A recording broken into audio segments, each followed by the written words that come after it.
దేశ ప్రధాని నరేంద్ర మోడీ జన్మదిన సందర్భంగా నియోజకవర్గ బీజేపీ కేఎన్ఆర్ ఫౌండేషన్ ఆధ్వర్యంలో కన్వీనర్ కరణం రెడ్డి నరసింహారావు నిర్వహణలో సేవా పక్షోత్సవాలు ఘనంగా ప్రారంభమయ్యాయి.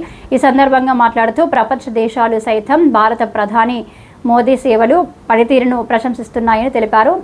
దేశాన్ని ప్రగతి పథంలో నడిపిస్తూ ఆదర్శ నేతగా నిలిచారని కొనియాడారు. కూటమి పాలనలో రాష్ట్రం అన్ని రంగాల్లో అభివృద్ధి సాధిస్తుందన్నారు. మోదీ ఆశయాలకు అనుగుణంగా గాజువాకలో కేఎన్ఆర్ సామాజిక సేవలు ముందుంటున్నారని పేర్కొన్నారు. మెడికవర్, ఎంకే డెంటల్, స్ఫూర్తి హెల్త్ ఎడ్యుకేషన్ సిబ్బంది రోగులకు సేవలు అందించారు.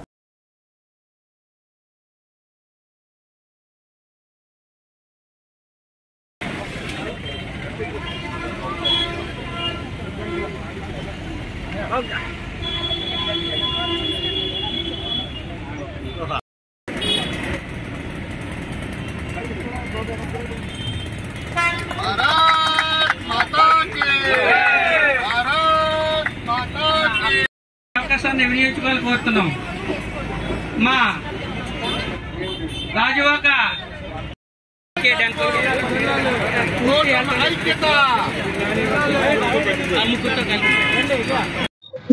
ఈ దేశ ప్రధానమంత్రి భారతదేశం తాలూకా ఖ్యాతిని ప్రపంచవ్యాప్తంగా వెలువరించడంలో అనేక పాత్ర పోషించిన మాన్యశ్రీ నరేంద్ర మోడీ గారి 75వ జన్మదినోత్సవం పురస్కరించుకొని మిత్రులు గాజువాక నియోజకవర్గ బీజేపీ సమన్వయకర్త కేఎన్ఆర్ గారి సారథ్యంలో గాజువాకలో అనేక స్వచ్ఛంద కార్యక్రమాలు ఏర్పాటు చేయడం, అందులో భాగంగా పాత గాజువాక కూడలిలో మరి వైద్య శిబిరం ఏర్పాటు చేయడం, ఆ శిబిరానికి గాజువాక నియోజకవర్గ తెలుగుదేశం పార్టీ తరపున నన్ను ఆహ్వానించడం, అలాగే పెద్దలు గౌరవనీయులు గడసల అప్పారావు గారు, గంధ వెంకటరావు గారు, పద్మ గారు, ఎల్లాజీ గారు, వారందరికీ కూడా ధన్యవాదాలు తెలియజేసుకున్నాను.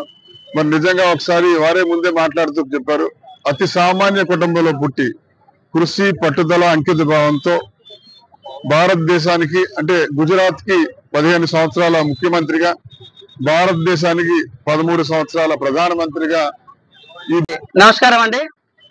ఈరోజు గౌరవ దేశ ప్రధానమంత్రి వర్యులు శ్రీ నరేంద్ర మోదీ గారి 75వ పుట్టినరోజు సందర్భంగా మా రాష్ట్ర అధ్యక్షులు శ్రీ పివిఎన్ మాధవ్ గారు సూచనల మేరకు మా గాజువాక అసెంబ్లీ నియోజకవర్గం తరపు నుంచి పాత గాజువాక కూడల్లో ఉచితంగా వైద్య శిబిరం ఏర్పాటు చేయడం జరిగింది. అదేవిధంగా కేక్ కట్ చేసి కొంతమంది పేదలకి చీరల పంపిణీ, నిత్యావసర సరుకుల పంపిణీ, డిజైర్ సొసైటీలో పిల్లల మధ్య కేక్ కటింగ్ ఇలాంటి కార్యక్రమాలను కూడా ప్లాన్ చేయడం జరిగింది.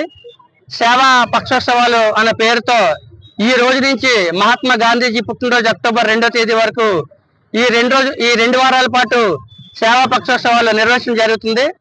రక్తదాన శిబిరాలు, ఉచిత వైద్య శిబిరాలు, అదేవిధంగా పేదలకు కావాల్సినటువంటి నిత్యావసర సరుకులు ఇవన్నీ కూడా పంపిణీ చేయడం జరుగుతుంది. ఈ కార్యక్రమానికి ముఖ్య అతిథులుగా మా గాజువాక టీడీపీ సమన్వయకర్త, ఏపీఐఏసీ డైరెక్టర్ గారు శ్రీ ప్రసాద్ శ్రీనివాస్ గారు, జనసేన రాష్ట్ర కార్యదర్శి సీనియర్ నాయకులు శ్రీ గడసల అప్పారావు గారు, అదేవిధంగా మరో జనసేన నాయకులు శ్రీ గంధ వెంకటరావు గారు మా ఎర్లకి వెళ్ళిపోయారు. ఆయన సాయంత్రం ఏదో టైంలో వస్తా ఉన్నారు. అదేవిధంగా డిప్యూటీ మేయర్ గారు శ్రీ దల్లి గోవింద్ రెడ్డి గారు కూడా ఈ కార్యక్రమంలో పాల్గొంటున్నారు. ఇది పార్టీలకు, ప్రాంతాలకు, కులమతాలకు అతీతంగా భారతదేశంలో ఉన్న 145 కోట్ల జనాభా చేసుకునే పండుగ రోజు. ఎందుకంటే ప్రధానమంత్రి శ్రీ నరేంద్ర మోదీ గారి నాయకత్వంలో భారతదేశం అన్ని రంగాల్లోనూ అభివృద్ధి చెందుతుంది. ఆర్థికంగా కూడా ప్రపంచంలోనే 3వ స్థానానికి వచ్చింది. 2047 నాటికి మనకి స్వతంత్రం వచ్చి 100 ఏళ్లు పూర్తవుతున్న సందర్భంగా వికసిత్ భారత్ లక్ష్యంగా ప్రధానమంత్రి శ్రీ నరేంద్ర మోదీ గారు కూటమి ప్రభుత్వం పనిచేస్తుంది.